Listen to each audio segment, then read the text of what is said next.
Hello बच्चों, let's read this question. The question says the imaginary angular velocity of angular velocity of earth for which the effective acceleration due to gravity at the earth equator shall be 0 is equal to option first 1.25 into 10 to power minus 3 radian per second, option second 2.50 into 10 to power minus 3 radian per second, option third 3.75 into 10 to power minus 3 radian per second, option fourth 5.0 into 10 to power minus 3 radian per second.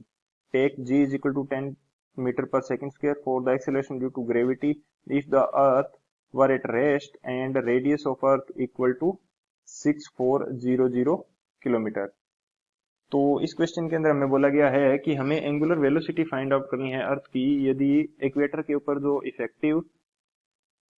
Effective जो acceleration due to gravity है इसकी value क्या है, 0 है. हमें जी लेना है 10 metre पर सेकेंड स्क्वायर के इक्वल. बात करते हैं की कंसेप्ट की यदि बात की जाए तो इस क्वेश्चन के लिए की कंसेप्ट हम यूज करेंगे. हम देखते हैं सबसे पहले कि जो एक्सेलरेशन ड्यू टू ग्रेविटी है ये इक्वेटर के ऊपर कितना होता है. तो ये यहां मैं लिख लेता हूं एक्सेलरेशन ड्यू टू ग्रेविटी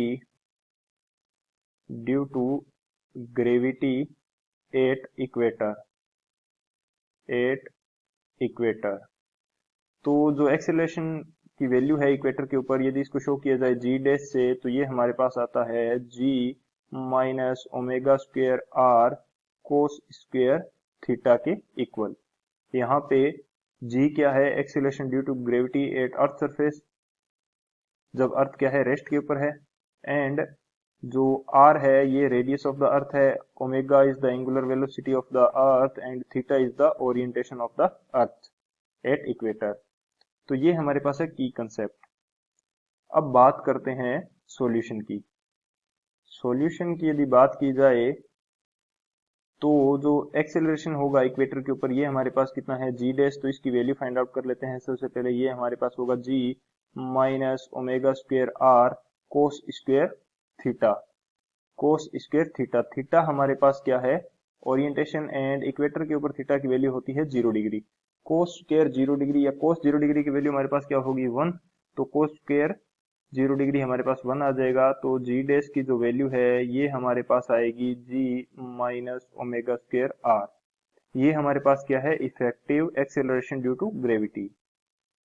अब हमें क्वेश्चन के अंदर बोला गया है कि ये इफेक्टिव एक्सेलरेशन है ये 0 के इक्वल है. तो यदि इसको 0 के इक्वल कर दिया जाए तो ये हमारे पास हो गया 0 which is equal to G minus omega square R. तो यहाँ से जो g है ये आ जाएगा ओमेगा स्क्वेयर r के इक्वल. तो हमें फाइंड आउट करना है ओमेगा स्क्वेयर. तो ये वैल्यू आ गई g बाई r के इक्वल. g की वैल्यू हमारे पास दे रखी है 10 मीटर पर सेकंड स्क्वायर एंड r की वैल्यू हमें कितनी दे रखी है, 6400 किलोमीटर. किलोमीटर को मीटर में चेंज कर लेते हैं तो ये आ जाएगा 10 टू पावर माइनस 3.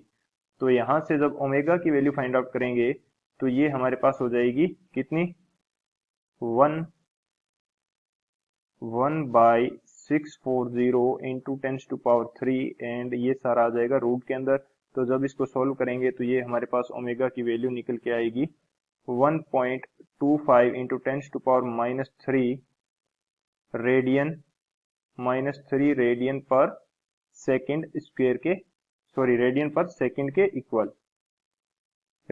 सेकेंड के इक्वल आ जाएगी. ये हमारा आंसर हो जाएगा. बात करते हैं ऑप्शन की, तो कौन सा ऑप्शन हमारे पास करेक्ट है. ऑप्शन जो हमारे पास फर्स्ट ऑप्शन है 1.25 into 10 to power minus 3 radian पर सेकेंड, ये हमारा करेक्ट हो जाएगा.